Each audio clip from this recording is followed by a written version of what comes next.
Empecemos con definiciones. Deming solía decir definiciones operacionales. Por ejemplo, alguien hablaba, el amante le decía, hábleme, defíname qué es fidelidad, porque para mí fidelidad puede ser un buen equipo de sonido. Entonces, definamos extensión y recombinación. Extensión, tratemos siempre de no asociar las cosas con memorizar una frase o una estrofa, sino que tratemos de asociarla con algo que resulte práctico y que nos venga a la mente inmediatamente. Por ejemplo, pues, ¿qué es extensión? Yo tengo algo de leche fluida, cubrí la demanda del mercado local, pero mis vendedores se han vuelto muy hábiles y están demandando más producto, necesito más leche, pero ya no alcanzo a cubrirla con la producción local. Entonces, puedo recurrir a extender, por ejemplo, esos 1000 litros de leche que eran los que estaba procesando diariamente. Ahora mis vendedores me dicen, necesitamos en leche equivalente 1500 litros. Esos 1000 litros que yo tengo de leche fresca, los puedo extender a 1500 de leche equivalente, recurriendo a la utilización de ingredientes lácteos. En cambio, recombinación es un recurso para cuando no hay disponibilidad de leche fluida, ya sea porque no existan los medios económicos para comprar un tanque termo o un silo, o porque definitivamente se haya optado por simplemente trabajar de lunes a viernes. Recuerden que cuando ustedes se alían con un ganadero, es como casarse, son 365 días del año los que producen las vacas. Ustedes no pueden decirle a la vaca, es Navidad y no produzcas leche, o es 1 de mayo y no produzcas, luego 10 de mayo, no produzcas leche. No se puede parar. El problema entonces es, yo no quiero trabajar con ese esquema y prefiero trabajar a voluntad, y no quiero tampoco guardar leche en silos y prefiero trabajar simplemente guardando la leche en polvo en almacenes secos. Pues entonces opto por un sistema de recombinación total, es decir, la leche en polvo o las fuentes de proteínas lácteas las recombino con agua y luego ajusto con grasa. Ya veremos las fuentes de grasa, la relación grasa-proteína conveniente. Entonces, extensión, tengo algo de leche, necesito extender mi producción, cierto volumen mayor, lo hago a través de leche en polvo, concentrados de proteína de leche, caseinatos. Recombinación, solo uso el esquema de utilización de agua, fuentes de proteína de leche y fuentes de grasa, ya sea lácteas o vegetales. Recombino y produzco a voluntad.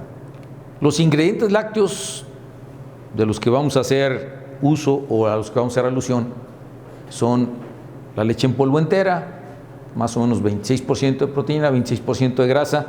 La leche en polvo descremada, alrededor de 34 a 36, algunas leches llegan hasta el 38 de proteína.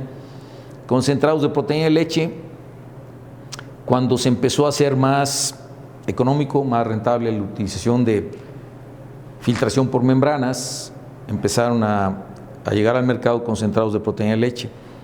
La filtración por membranas hace que cuando yo paso la leche descremada, obviamente, porque si no las partículas de grasa bloquearían los poros de la membrana, paso la leche fluida descremada, las moléculas más grandes son retenidas porque los poros de la membrana no permiten su paso y solo permitirían el paso de las moléculas más pequeñas, como serían las sales minerales y la lactosa.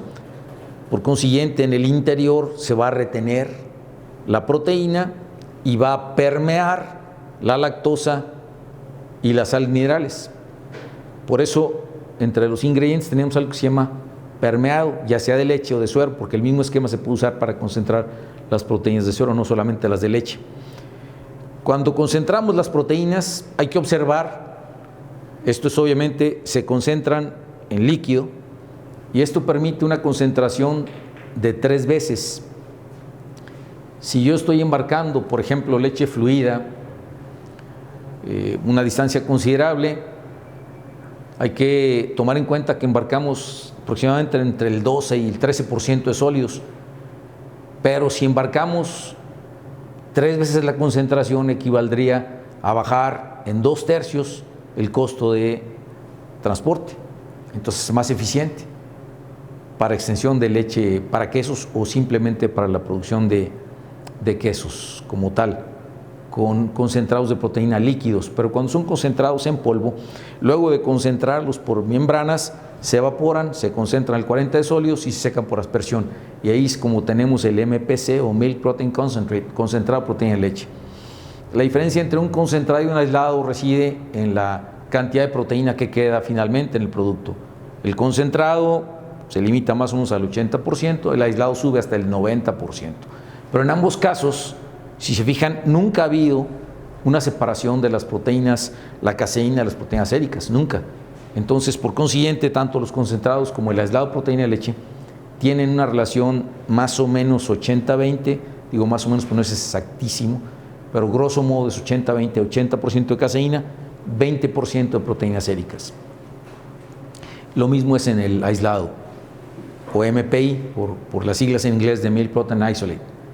La caseína micelar es una caseína de reciente ingreso al mercado. Nosotros tenemos 4 tipos de caseína, 2 de ellas obtenidas de forma muy similar y 2 de forma muy distinta. Las 2 son obtenidas de forma similar, son la caseína láctica y la caseína ácida. La caseína, siendo la principal proteína de leche, tiene un punto isoeléctrico diferente de las proteínas séricas, entonces le puede separar por llevar la leche hasta el punto isoeléctrico, que es más o menos un pH de 4.6. Entonces, esto se puede hacer inoculando la leche fluida descremada con un cultivo láctico, por eso se llama caseína láctica, dejando que el cultivo actúe hasta que lleva a la leche a su punto isoeléctrico. En ese momento se forma un gel y se hace el corte, se lava para eliminar mayor cantidad de lactosa, luego se seca, luego se muele y luego se criba para uniformizar el tamaño de partícula. Esta es la caseína láctica. La caseína ácida opta por un esquema más sencillo, más directo, es decir, en lugar de esperar a que las bacterias lleven la leche hasta un pH de 4.6, yo induzco ese pH agregando directamente el ácido. Se pueden agregar ácidos minerales o ácido láctico. Y de esa manera, por inyección directa del ácido, le llamamos entonces caseína ácida. Estas 2 son de forma similar, llevando hasta el punto isoeléctrico a la leche. La otra es agregando una enzima, la quimosina, como si fuéramos a hacer queso con leche descremada, y esa es la caseína al cuajo. La quimosina es la principal proteína del cuajo. Entonces, esa es la caseína al cuajo, o caseína también conocida como caseína rennet. Y esta es más útil para la elaboración de quesos análogos. No es común utilizarla en quesos cuajados en tina, como sí lo son la caseína ácida y la láctica. Y finalmente, decíamos de la caseína micelar. La caseína micelar también está obtenida por microfiltración, por filtración por membranas. Esto permite obtener un subproducto muy interesante, que es la proteína de suero de leche nativa. Como no intervino un tratamiento térmico, entonces la proteína de leche, la proteína de suero no ha modificado su estructura terciaria y por eso se le llama proteína de suero de leche nativa.